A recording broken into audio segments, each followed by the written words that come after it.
रहे हैं, धागा नहीं बनता। कॉटन को हल्के से घुमाया, फिर मैं खींची। जैसे जैसे मैं घुमाती जा रही हूँ और खींचती जा रही हूँ, कॉटन धागे में कन्वर्ट। तो ये कॉटन का गुण है, कॉटन की प्रॉपर्टी है। तो उससे धागा बनेगा, उसके रेशे एक दूसरे में इंटरलॉक होते चले जाएंगे और धागे के फॉर्म। तो ये अनइवन भी रहेगा। उसको हाथ से करना है तो स्किल भी हमें उसको डेवलप करनी पड़ेगी। तो जितना हम घुमा रहे हैं उतनी स्ट्रेंथ बना रहे हैं, जितना घुमाओगे उतना स्ट्रांग होगा। स्ट्रांग होने के बाद जैसे हम खींच रहे, वो कंटिन्यूस धागा आता रहेगा और घुमाते घुमाते स्ट्रेंथ बढ़ाते जाएंगे। कहीं ऐसे वीक हो गया तो वो टूट जाएगा, तो उसको दोबारा रीजॉइन कर सकते बिना कोई लॉस के। धागे से धागा रखना है और घुमाना है।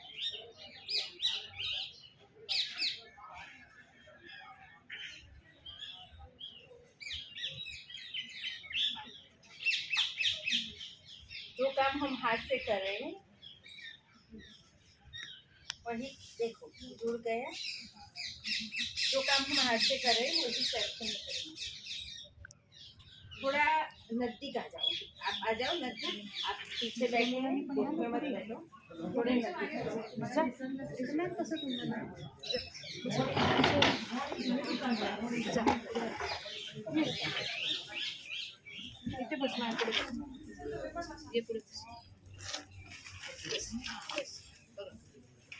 कॉटन जो है उसको मैंने यहाँ धागे पर रख दिया।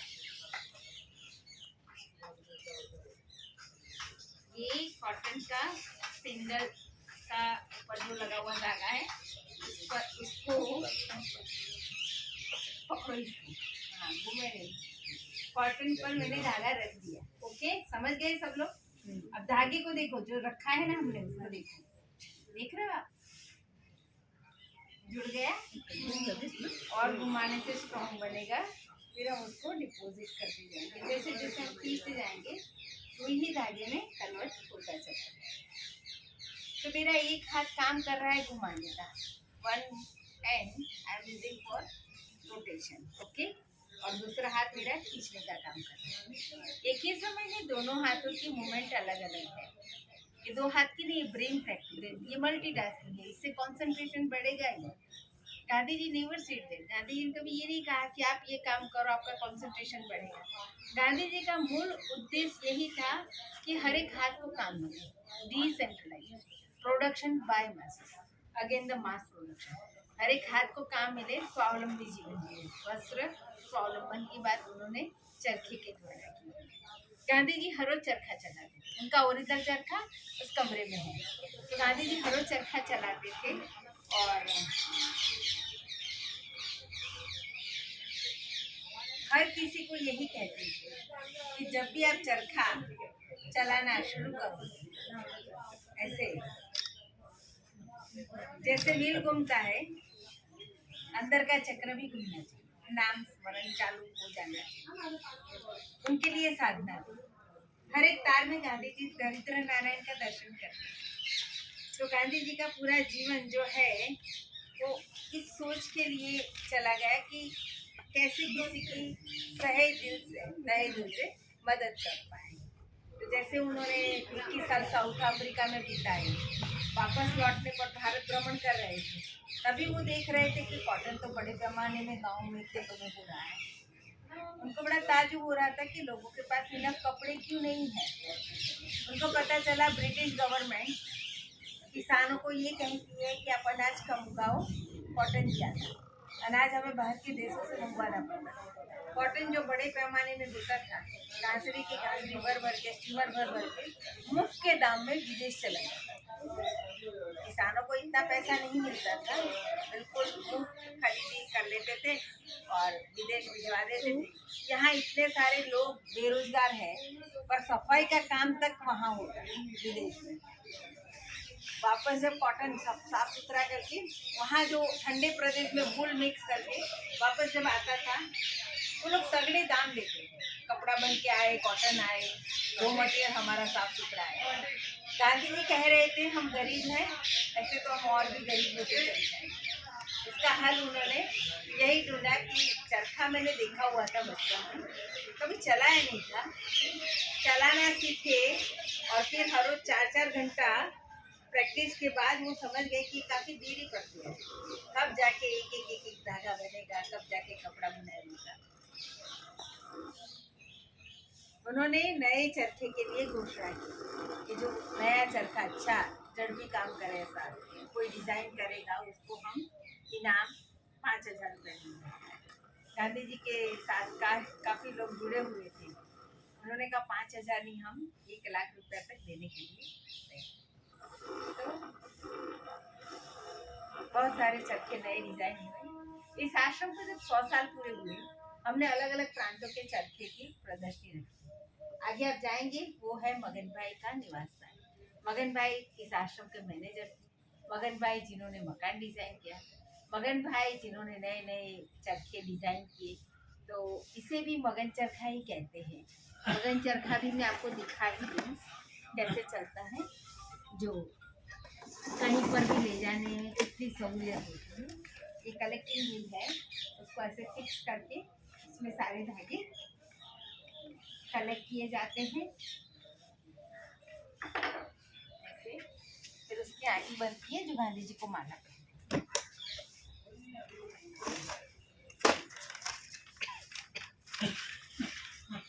हमारे पास ये कॉटन की सफाई के काम में Gandhi ji half an hour spend for cleaning the cotton.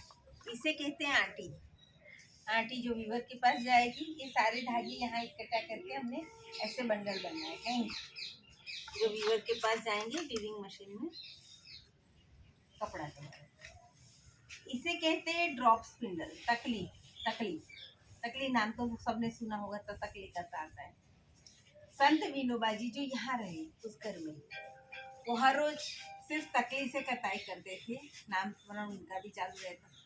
ये चरखा और कताई का काम सबकी आध्यात्मिक सफर थी, और विनोबा जी करीबन 8 घंटा बैठे बैठे तकली से कताई करते थे, और उससे जितने धागे प्राप्त होते थे उसी से अपना गुजारा करते थे।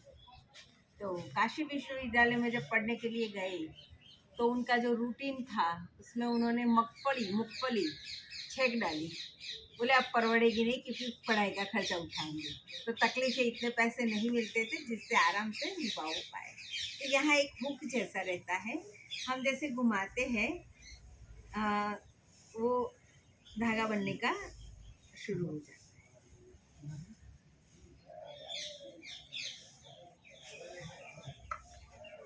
ऐसे चलते चलते भी इसे नचाते ही कहते, तकली को नचाते हैं। पहले स्कूलों में कंपलसरी हुआ करता था चरखा और तकली, बुनियादी शाला जो राष्ट्रीय शालाओं में। ये चलते चलते जब लोग करते थे, तो ये जो पोर्शन है यहाँ ऐसे घुमाना, चलते जाना और खींचते जाना, ऐसे ऐसे करके। मुझे ऐसी आदत नहीं है, मुझे तकली चलाना ही इतना। पर विनोबा जी एस्टैब्लिश बना आश्रम महाराष्ट्र के पौनार में, वर्धा से आगे पौनार गांव है, धाम नदी के पास, जहाँ विनोबा जी का आश्रम है, ब्रह्म विद्या मंदिर। वहाँ भी सारी बहनें तकली का इस्तेमाल करती या चरखा का इस्तेमाल करके कताई करती। किसी को भी करना है तो आप कर सकते हैं। ये बंद हो जाता है, ऐसे उठा के साथ में लेके जाना बहुत आसान होता है। आप जहाँ बैठे हैं, इस घर का भी एक नाम है, आपने शायद अभी तक तो पढ़ लिया होगा, पूरा आश्रम भी देख लिया होगा शायद। आश्रम में देखने का ये है कि गांधी जी जब यहाँ आए, अहमदाबाद में रहे 1915 से लेके 30 तक, तो यहाँ के उनका रहना हुआ। उससे पहले गांधी जी विदेश में थे, साउथ अफ्रीका, एक काम के लिए गए। काम तो था दादा अब्दुल्ला का एक केस, जिसके लिए गांधी जी को नियुक्त किया गया था as a interpreter. Gandhi ji वहाँ 1 साल के लिए ही गए थे। 21 साल उनका रुकना हुआ। वापस जब लौटे थे 1915 में, तो 15 से 30 तक यहाँ से जाने के बाद दांडी यात्रा यहाँ से शुरू। गांधी जी के 61 साल की आयु में जब उन्होंने दांडी यात्रा यहाँ से शुरू की, उन्होंने शपथ लिया कि जब तक स्वराज नहीं मिलेगा हम यहाँ वापस लौट के नहीं आएंगे। गांधी जी वापस नहीं आए थे। यहाँ से जाने के बाद गांधी जी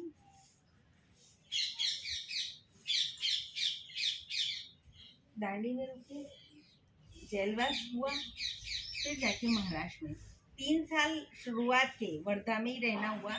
तो एक छोटा सा गांव सिलेक्ट किया था जमनालाल बजाज जी ने उनको, से गांव में रहने का जो प्रबंध किया वो था सेवाग्राम आश्रम। कॉटन है, धागा रख दिया जैसे हमने खींचा, धागा बना।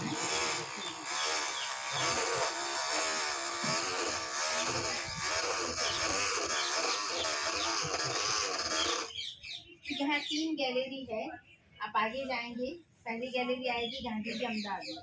तो 15 साल रहे, उस दौरान जो जो भी घटनाएं हुई, जैसे कि बिहार में जाना हुआ, मोतिहारी चंपारण सत्याग्रह में गांधी जी जुट गए थे, किसानों की बड़ी उन्होंने मदद की, जो शायद गांधी जी नहीं जाते तो कई साल तक वो लोग वैसे ही दुर्दशा में जीते। गांधी जी को भी जाने पर रोक लगा दी थी, जैसे गांधी जी बिहार मोतिहारी चंपारण सत्याग्रह में जुट गए तो उनको समन्स मिल गया कि आपको तड़ीपार किया जाता है, आपके आने से शांति का भंग हो रहा है। गांधी जी ने कहा मुझे जेल में रखना है तो रखो, मैं आपकी कोई बात मानने वाला नहीं हूँ, मैं जिस काम के लिए आया हूँ वो करके ही जाऊँगा। तो बड़ी हिम्मत से उन्होंने लोगों की हिम्मत बढ़ाई है। उनको ये पता चला है कि लोग अपनी हिम्मत गंवा चुके हैं, तो किस तरह से हिम्मत से अहिंसक रूप से सामना करना है हर एक चीज़ का। गांधी जी लोगों के साथ रहकर उनकी हिम्मत की।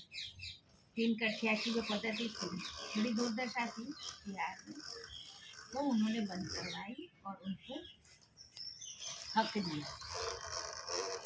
यहाँ मिल में जो स्ट्राइक हुई थी उसमें उन्होंने लवा अदरक के मजदूर महाजन संघ की स्थापना की। उसके बाद गुजरात विद्यापीठ एक शैक्षणिक संस्था की स्थापना की। जो जो इंसिडेंट्स होते गए, विदेशी कपड़ों की होली जलाना, बिहार जब मोतिहारी चौरी चौरा का इंसिडेंस हुआ तभी गांधी जी ने उपवास रखा। वो हाट में जो दंगे हुए उस समय पर चंदा इकट्ठा करके सबको मदद की। वैकम सत्याग्रह केरल में हुआ, काफ़ी रुकना हुआ केरल में, और वहाँ भी हक के लिए लड़े लोगों की। अन्याय, मंदिर में प्रवेश नहीं था वैकम सत्याग्रह में।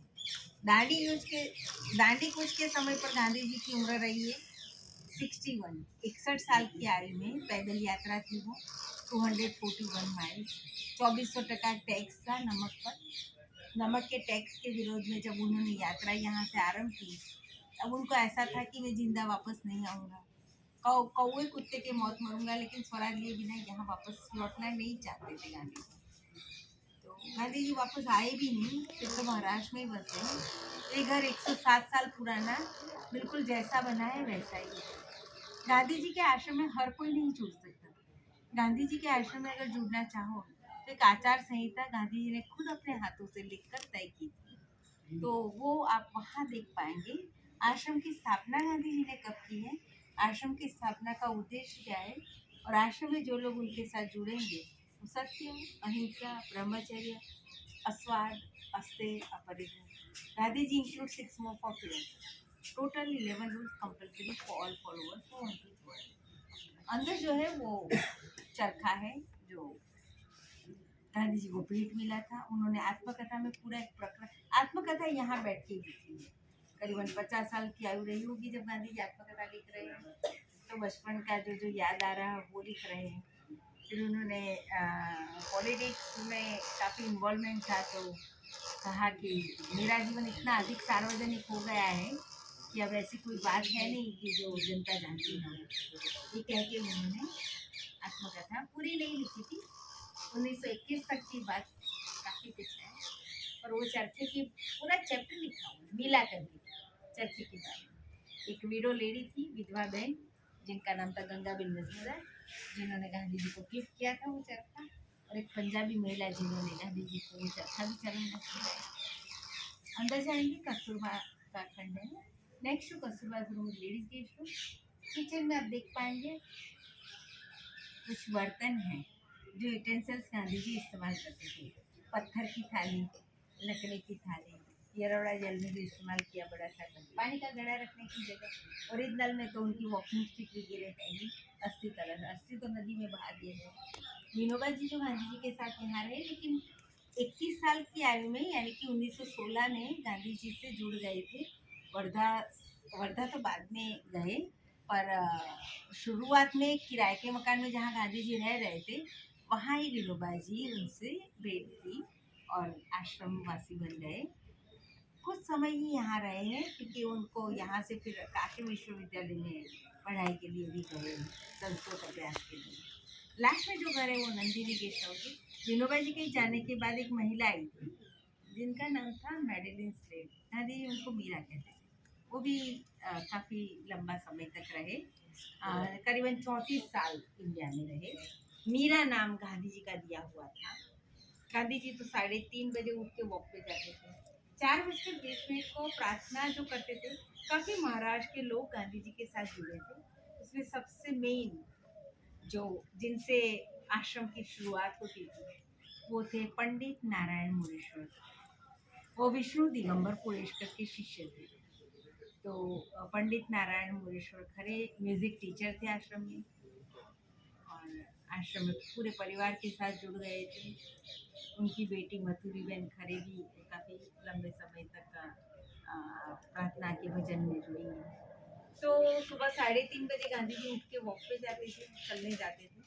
4:20 को सभी लोग आश्रम के सारे सदस्य एक जगह पर इकट्ठा होते थे। वो स्थान है उपासना भूमि। उपासना भूमि जहाँ 400-500 लोग बैठते थे। प्रार्थना का शुरुआत पंडित नारायण मुरेश्वर खरे करते थे। पिन ड्रॉप साइलेंस रहता था। प्रार्थना का शेड्यूल रहता था उनका षष्ठी नारायण, वैदिक, ताओ, जैन, बौद्ध, इस्लामी, ईसाई प्रार्थना, सिख प्रार्थना, मंगल स्तुति, भजन, धून, एकादश व्रत पठन। Then Gandhi ji give lecture. वो कोई भी प्रवचन भी देते थे बाद में। सुबह शाम नियमित रूप से प्रार्थना होती थी। गांधी जी अगर नहीं है तो भी पंडित नारायण मुरेश्वर खरे प्रार्थना का संचालन तो करते थे। जैसे गांधी जी जेल में हैं या कहीं गए हैं। दांडी यात्रा में सभी लोगों का उत्साह बढ़ाने के लिए पंडित नारायण मुरेश्वर खरे अपना तंबूरा लेकर दांडी यात्रा में जुड़ गए थे। थोड़े दिन पहले उनके बेटे का निधन हुआ था, तो गांधी जी ने कहा भी कि सोशल जो सारी रीति रिवाज है उसमें आप शामिल हो जाइए। आप दांडी यात्रा में नहीं आइए तो चलेगा, पर वो नहीं माने, क्योंकि अगर गान संगीत नहीं होता तो सबका उत्साह नहीं बढ़ता। तो यात्रा इतनी जो सफल हुई और उत्साह भर सब लोग गए वो नहीं होता। आगे मगन भाई के निवास स्थान में आप जाएंगे तो आज़ादी के पहले के बाद के सारी चर्चा आप देख पाएंगे। तो 5 जो हेरिटेज प्लेस है उसमें मगन भाई के निवास स्थान में जाने से पहले जो कठेरा है वहाँ बाहर खड़े रहना, कठेरे के बाहर, और एक वाइट माइलस्टोन पर जो लिखा हुआ है मगन निवास वो जरूर पढ़ना। इसमें ही लिखा है कि मगन भाई जो सत्याग्रह आश्रम के प्राक्ति was the soul of the Satyagraha. और उनकी मृत्यु, वैसे तो मगन भाई गांधी जी से 14 साल छोटे थे। उनकी मृत्यु गांधी जी ने जब 61 साल की आयु में दांडी यात्रा शुरू की उससे 2 साल पहले उनकी निधन हुई थी, यानी कि 1928 में। तब शायद वो 45-46 एज के रहे होंगे। तो मगन भाई के चले जाने के बाद गांधी जी लिख रहे हैं कि उनको क्या पता उनसे भी उनकी पत्नी जो, क्योंकि गांधी जी मगन भाई चले गए तो कुछ समय उनके जो घर है वहाँ रहने, वहाँ 4-5 फैमिली रहती है, तो उनके बाहर बरामदे में जाके अपना काम करते थे। वहाँ उनको सांत्वना देने के लिए वहीं बैठ के अपना काम करते थे मगन भाई के घर में, जो बाहर उस तरफ परिसर है। एक बार कुछ लिख रहे थे और उन्होंने मगन भाई की पत्नी की रोने की आवाज़ सुनी। गांधी जी लिख रहे हैं कि उनको क्या पता, उनसे भी ज़्यादा मैं विधवा हो गया, क्योंकि आश्रम का पूरा मैनेजमेंट साउथ अफ्रीका से मगन भाई ने ही संभाला। और मगन भाई एक ऐसी शख्सियत थे जो गांधी जी बोलते थे कि वो सोते ही नहीं थे। जब वो थक जाते थे या तो नींद आती थी तो घास होता था उसमें ऐसे गुलटियाँ लगाकर अपना आराम कर लेते थे और फिर दोबारा काम में जुट जाते थे। तो उनका व्यक्तित्व ही ऐसा था कि आश्रम का पूरा मैनेजमेंट जिस तरह से उन्होंने संभाला, ऐसा तो गांधी जी को ये लगता था कि मेरे बस की भी बात है। तो मगन भाई 1928 में चल रहे थे, तो मगन भाई की याद में वहाँ पर काफ़ी सारे चरखे रखे हुए हैं। ये चरखा उन्होंने डिजाइन किया, जिसे मगन मगन चरखा कहते हैं। गांधी जी कहीं पर भी जाते हैं तो ऐसा चरखा लेके जाते हैं। वर्धा आप जाएंगे, वर्धा प्रॉपर वर्धा में ही मगन संग्रहालय भी है। मगन भाई का निवास स्थान है। आगे म्यूजियम है। म्यूजियम तो गांधी जी का जब अवसान हुआ वो दिन था 30 जनवरी 1914। गांधी जी की उम्र थी 78 कंप्लीट हो गए थे, 79 रनिंग था। 2 अक्टूबर को उनकी जो बर्थ डेट आई 78 कंप्लीट हुई थी। तो गांधी जी की मृत्यु के बाद कई लोगों को ऐसा लगा कि गांधी जी अब नहीं रहे, हमारे सर से जैसे छत चला गया, रास्ता दिखाने वाला कोई। लेकिन एक बात ये हुई कि कई लोगों ने आके गांधी जी के खत यहाँ संभाल के जो रखे थे वो आके यहाँ डिपोजिट करवाए। बोले कि खत हमने कई बार पढ़े, उसकी एक कॉपी जेरॉक्स कॉपी हम रखेंगे, लेकिन ओरिजिनल खत जो आश्रम में अगर डिपोजिट रहेगा तो उसका जो मैसेज है वो लोगों तक पहुँचाने में आप काबिल हो। तो ऐसे सारे खतों को लेकर किताबें बनी हैं।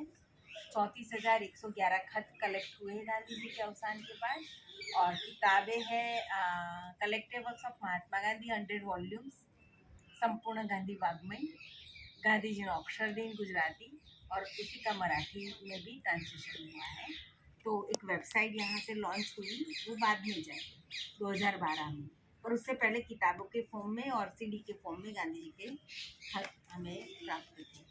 तो वेबसाइट का नाम है गांधी हेरिटेज पोर्टल.org। तो वहाँ हमने म्यूज़ियम में आप जाएंगे तो ब्रोशर रखे हुए हैं। ब्रोशर से आप लिंक को यहाँ पीछे देखिए, तो फोटो के पीछे कोई है नीचे, वो ले लीजिए। बस ऐसे ही मिल जाएंगे आपको लाइब्रेरी के पास में। वहाँ पीछे QR कोड दिया हुआ है और वो लिंक दी हुई है। So you connect with website also. Virtual tour, Gandhi ji के सारे खत, गांधी जी की लिखी किताबें, आत्मकथा Satyagraha in South Africa, Hind Swaraj 40 साल की आयु में लिखी, तो वो भी आप देख पाएंगे। किसी को कोई सवाल है तो आप पूछ सकते हैं। बाकी किताबें खरीदनी है, गिफ्ट आर्टिकल खरीदना है, खादी का कपड़ा खरीदना है, तो पीछे 2 दुकान है। इस घर के पीछे की साइड में जाएंगे जहाँ पानी की व्यवस्था है, आरो वाटर है दोनों जगह पर। ONGC वालों ने आरो प्लांट किया था, तो दोनों जगह आरो पानी है और वॉशरूम भी है।